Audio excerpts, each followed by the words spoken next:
everybody, welcome back to That Girl Connor. I know that it has been like over a year since I posted a video. We're in a different spot in my apartment. Same apartment. My hair is very different and it's like definitely wash day, but I don't want to wash it yet because I like have to go to work still. And it's like, this is the day that I wash it, so tomorrow I have like very pretty hair. But it's much shorter, very different, and I wanted to make YouTube videos again, but I wanted to make different types of YouTube videos. And I wanted to do more book videos actually to like certain people on booktube and book talk. And I thought it'd be fun to share how I feel about books because I've been an avid reader like most of my life, aside from like specifically in college when I was doing college stuff. But I made that video at the end of 2021 about all the books that I read, and I had so much fun doing that. And I wanted to talk more about specific books that I read because I have very specific, I feel like, not specific, I just love talking about cozy mysteries, and I feel so passionately about my cozy we're on my living room couch. I hope you guys love the vibe. I just wanted to not sit in my kitchen. My kitchen's kind of messy right now. And talk about the books I've read so far in 2023. I haven't posted an entire video, I think, in 2022. Maybe I did one. So I wanted to go through books I have read this year and also books that I want to read upcoming that I might review, and just like what books I like to read, and just kind of revamp and show everybody, things. So this year I also took my WSET level 2 spirits. I think last time we talked I was waiting for my results or hadn't quite taken my WSET level 2 wine. So I passed that with flying colors. I got a distinction on that, so yes. And literally yesterday I took WSET level 3 wine. So I've basically been in classes all year too, so I haven't really had a lot of energy to be making videos, but I'm so happy to be kind of like done for the year. I took spirits in the beginning and now I finished wine, and I'm going to take a pretty long break. Just because it's intensive and it's like a lot, and I just feel like I haven't been able to do any other hobbies. So the other thing I want to do this year is learn how to use a sewing machine I bought at the end of 2021, which is sitting in my back room. So maybe I'll do some videos about me learning how to sew so we can mix it up. It's not all book commentary. So first I want to talk about some 5-star reads from this year. So there are some other books I managed to read this year. So I also read Legends and Lattes, which I enjoyed. I read that, like I got that for Christmas. I really enjoyed that. And I read, oh my God, the Tome and Tea one. I like that one too. I would say I think I preferred Legends and Lattes. I read some reviews that said that the stakes were too high in books and Tea and Tomes, I think is what it was called. Oh. Was that the stakes were too high for cozy fantasy, which I didn't necessarily feel was to be true. I think I gave that a 3. What I found was so frustrating was that finally some stakes would be built, and then whatever the problem was would be solved in 2 minutes. So it was like, okay, yes, oh my gosh, something's happening, and then it's like 2 minutes. So then it's like, okay, more just peaceful, cozy, yes, sapphic love, I'm all about all this. And like it could just be that and I would be okay, but because I felt like there had to be more plot, it kept like going to be a plot that would be maybe longer or higher, like very high stakes, but it would just be like solved within 2 paragraphs. And I was like, okay, I mean, that's fine. I guess I would prefer to either be less or more, not that. I also read The House by the Cerulean Sea, which I truly loved. I'm going to read another book, hopefully, that is comparable to that. But I think I gave that book a 5. But this was I think I read this first. This was my first 5-star read of the year. This is the very obvious by color entitled Jeanette McCurdy, I'm Glad My Mom Died. Another book I got for Christmas. And I actually put off reading it because I assumed it would be pretty heavy, knowing what it's about, right? I feel like most people know what this is about. It's Jeanette McCurdy talking about being a child star and that's the ice maker. The relationship she had with her mom, and it's a heartbreaking story. It's a heartbreaking story for a lot of child actors, and I think we really need to be mindful. And I don't know, there's something about it that like it hurts my heart a little bit to know that I was growing up and enjoying something that was really hard and some of the most painful experiences for somebody else. And that sucks because I was kind of in the right age for iCarly. Maybe I watched it a little bit longer than I should have. I had a younger sister, so I was obviously watching like Nick and Disney maybe a little bit longer than I needed to. I can't decide. You guys know I wear a bra, right? Yes. I give this book a 5 for the heaviness of the topics. There's something so matter of fact and frank about how Jeanette talks about them, where it's not overwhelmingly upset. It doesn't remind me of, there's a book I read in middle school, this child that was like painfully, awfully abused. I feel like it was a big drama because if I recall, I feel like he was on Oprah and it was revealed that he lied about some things, but I recall being like, it doesn't seem like he lied about the bulk of it. It seemed like he may have combined a couple stories, which is like, it's awful all the way around, so it's fine. She talks about things that are heavy. She talks about things that should be wildly upsetting, but she's so frank, she's so honest, and reading it from her perspective it's not a heavy book, because it definitely is, but it doesn't sit in its heaviness overwhelmingly, upsettingly. It just is it's very like, this is what happened, and I'm the person this happened to, and I'm working on it. I think the parts that were really hard to read were when she was younger and her mom was getting her involved in all this diet culture stuff, and realizing how naive and how unprepared for the world Jeanette McCurdy was, because her mom was so overprotective and because her mom was so sheltering. I was not a sheltered kid by any means, and I really, as somebody who has worked with kids and feels very passionate about it, I feel so bad for people that are so overly sheltered. I went to a college that had a lot of incredibly sheltered kids, and it just is something where it's like, you know that you aren't preparing your kids to be functional adults, and I don't know, there's something about it that I find it's very hurtful in a way that I think is more nefarious than people. There are parts of it that I feel like were a little bit glazed over, and I don't know if that was intentional or if Jeanette just doesn't want to talk about them, but I would have read another 100 pages of this book. It's rather short for a memoir. I thought personally it's 304 pages, and I feel like it easily could have been longer. I want to pass on. I think my sister wants to borrow it. I'm a big believer on passing books on if you can. I recognize that isn't a feasible option for everybody, but oftentimes if I pass on a book, especially like a cozy mystery, I'm like, I don't expect it back, or a book I bought from a thrift store, because I love to thrift books and stuff. But this is something I would lend out but expect back. Great quality, a fantastic read. I don't know if it needs more people saying it's a 5-star read, but I am. This was kind of another book that I picked up randomly. It's called Beasts of a Little Land. It was a book that I had initially I took out on Libby just based off cover alone for the audiobook, but I had a hard time listening to it. I don't think this is a book to be read by an audiobook necessarily. I read this in a day while avoiding studying for WC Level 3. It's phenomenal. It is set in Korea during Japan occupation of Korea it's like a long span of time. So it's like the late 1800s, like 1890s, all the way through 1960s, actually, I think. It is a topic that I didn't know a lot about. I didn't know a lot about the colonial occupation of Japan, of the Koreas. And I found it so eye-opening, so revealing. It really called out my own Western perspective about this stuff, because my understanding of the world is so obviously Western-centric. And I was thinking about, like, okay, this is the timeline comparatively.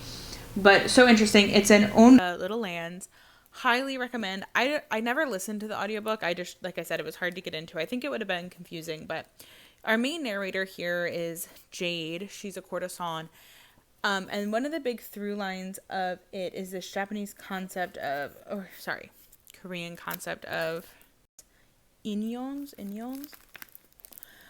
which is kind of like this connecting string that like everything is connected. So everybody in this story is connected one way or another through other people. It's kind of like 6 degrees of separation from Kevin Bacon, but in a much more serious sense. There is a little part of it that seems like how convenient of this, but I think that I'm willing to suspend my disbelief on the same level, though, because of course it's convenient. It's a story that's written about these people that are all interconnected to prove how interconnected people can really be. There are some heartbreaking bits about death, about unfairness, about a changing society. I mean, this girl is sold as a courtesan and thinks she can really make a name for herself in her life. And society aggressively changes in the middle of that. Her world changes, and her friends leave her. And hers is my favorite story to follow, and it's the bigger chunk of it. But I really would recommend this to anybody who likes kind of historical fiction, realistic fiction. If you're trying to learn more about a culture that you are not a part of, always a great option. I will say there are parts of it, because it's like a book that's translated, that I think the most logical translation comes off a little bit less formal or less threatening. I remember thinking about that a couple times, that it seemed a little bit more slang heavy in English, and I don't know why that would be, but just, it's a translated book, and I'm not saying that people translated it wrong. It's just one of those things where it's like tonally, or maybe like the English equivalent at this time period would be a little different, or I imagine it would be different, but maybe they made the active choice to not make it sound like a Regency era novel. So another 5-star read. Like I said, I read it in about like a day, maybe over the course of 2 days, but I loved it. I could not put it down. I was so sucked in. I think I would have full cried had I not been in the same room with Erin as we were reading it. Not that I think Erin would be like, you can't cry, but I felt a little self-conscious, but I did get misty-eyed a couple times. Okay. The other book is actually probably the first book I saw on Book Talk that actually I was like, oh, I want to read that. And it's called The Appeal. This I just finished, and it's one of the few books that I was reading while it was getting closer to my test date, when I probably shouldn't have been. I actually remember one day almost wanting to call out of work because I had like 100 pages, and I was like, there's no way I can finish it.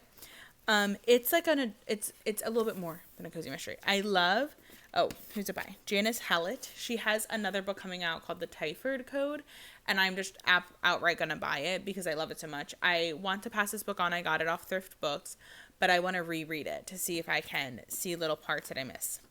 I would definitely recommend reading it and not getting the audiobook, because there's a fair amount of a cast of characters that you have to keep track of. And I think it's easier to get lost in an audiobook with something like this, unless you were like maybe going to listen to it all at once, like on a car trip or something like that. I love a multimedia style book. So I love that it's emails and text messages and like flyers and stuff like that. So it's like, this is how it's set up. So there's some text messages. Text messages are kind of rare. I prefer that. I'm glad that it's mostly emails, and not a ton of texts. There's 15 characters in this story, and you know that something nefarious is going on, and you know that somebody is murdered, but the murder doesn't happen till like almost more than halfway through the book, I think. I remember being like, okay, so they're obviously running something that's kind of like a scam, but I thought there was a murder in this book. And you find out part of the way through that there is in fact a murder in the story. You're trying to figure out who did it from these communications. I loved it. I loved being like, I truly have no idea. I think I would like to go back and read it again because there were a couple twists. I'm usually of the mindset that if something is well written, revealing a twist shouldn't ruin the story, but I do think one of the twists in here is so good. I don't want to do any spoilers. I wouldn't look up spoilers unless you want to. I don't think it's going to make the book unreadable. It's just going to inform me rereading it. I really enjoyed it. I could not put it down. Like I said, I could not put it down, and I did not want to, and I was thinking about it all the time. It was the only thing that was filling my brain other than like the regions of Chile, honestly. So I really enjoyed it. Like I said, this would be one that I would think the audiobook would be a little bit more of an upward battle, just because there's so much characters and there's so much information that I wanted to go back and double check to see how everybody's related. I love when a book is going to know that it's slightly confusing and they lay that all out. So you have like this little note of who everybody is and how they're related to people, just to help you kind of keep track of like a character flow sheet. So, but it's not a fantasy novel where everybody's name is like basically the same. So another 5-star read. So 3 5-star reads already for the year that I have here physically. And then I'm just going to briefly show my cozy mysteries that I have read. So, and talk about my upcoming TBR. Okay. This is Gigi Pandian's second book in the Accidental Alchemist series. This is The Masquerading Magician.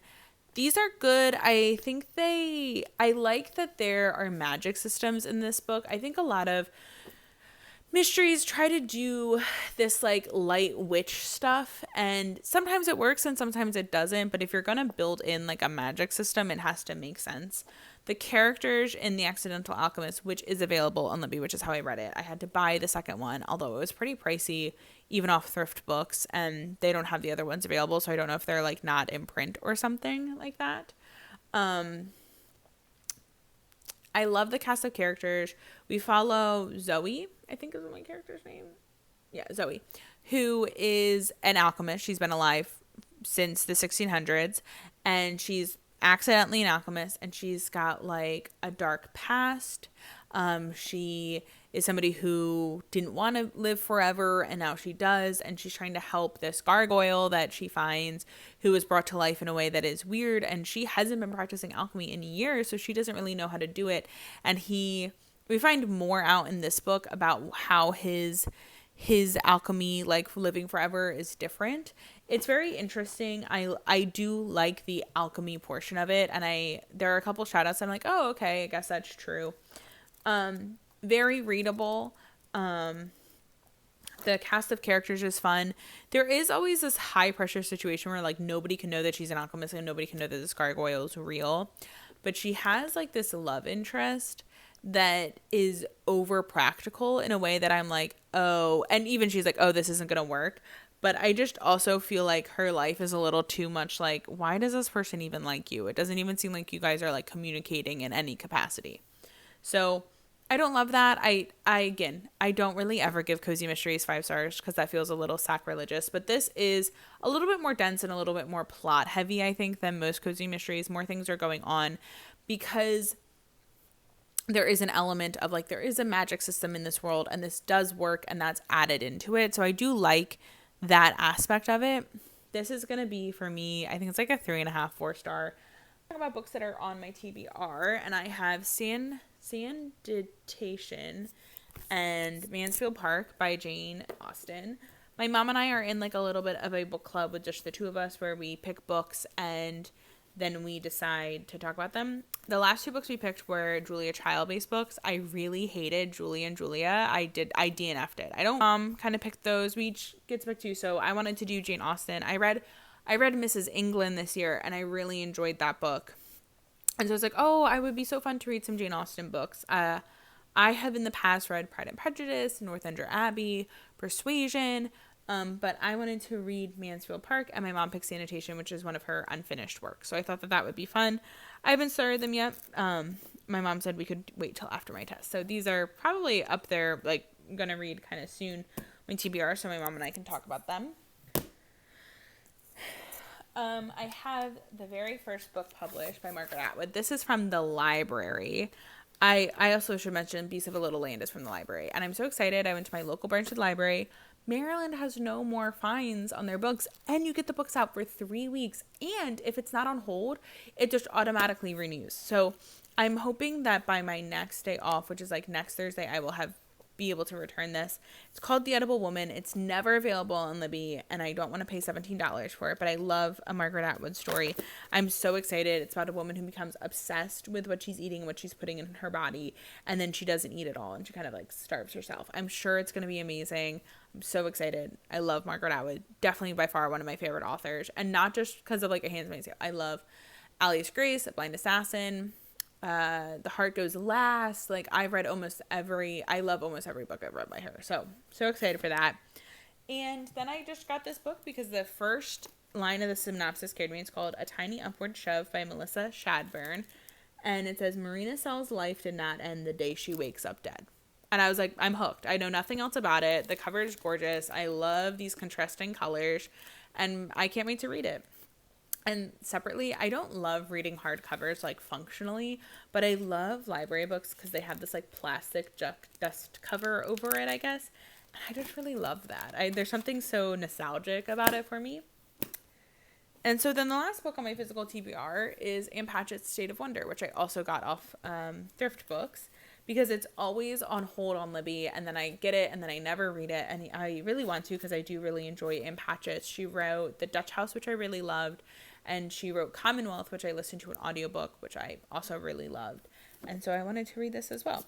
I also love paperback books that come with these little thingies. I like that edition. I love the kind of stories that Anne Patchett writes. In The Dutch House, it's one of those things where it's like almost the main character of the story is in fact the house and everything that happens around it.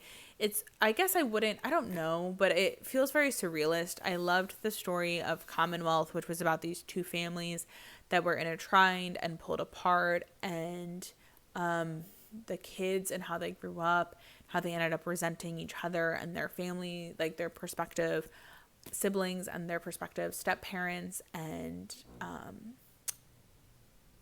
who was the villain in that, and just kind of the trajectory life can take. And it's always surrounded by these very mundane elements, but it feels very surrealist. I like those stories. I'm really excited to read this. This is like probably my favorite style of paperback. I'm also not somebody who's upset about breaking a spine, so I love to bend a book. I love to dog ear a book. That's just kind of the girly I am. Oh, okay. Abby Cooper's Psychic Eye. I'm 15 pages into that. I don't really know if I want to keep reading it. Deceptions, which I started last night by Anna Porter.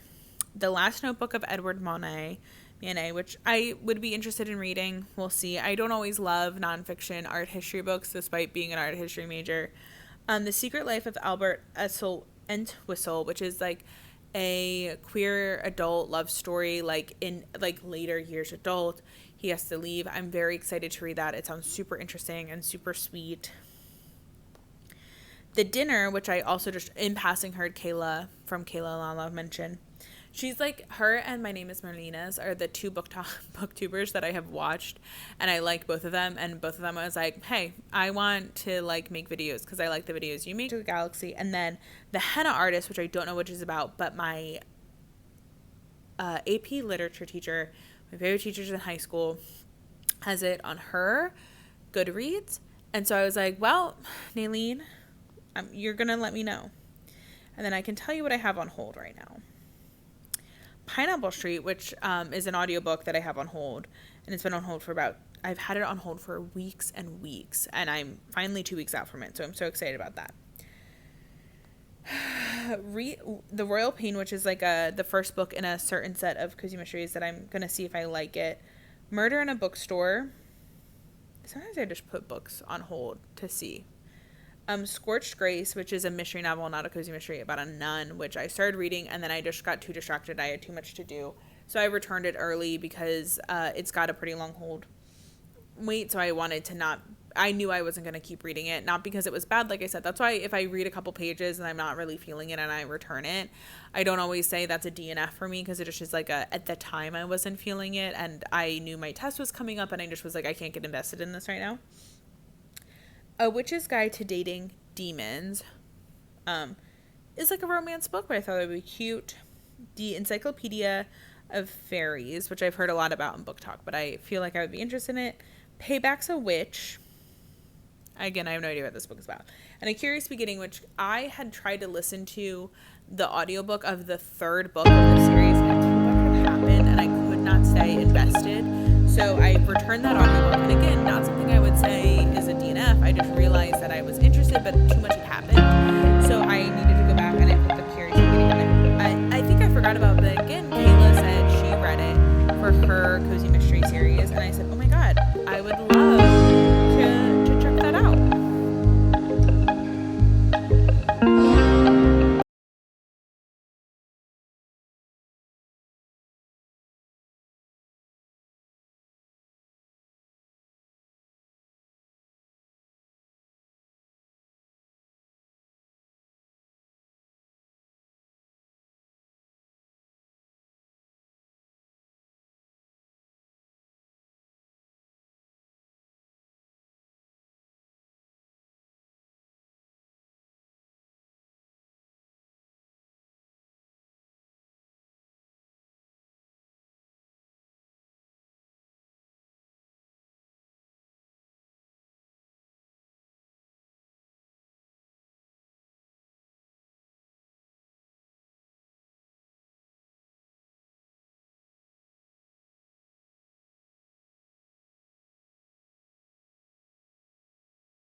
Have a great day.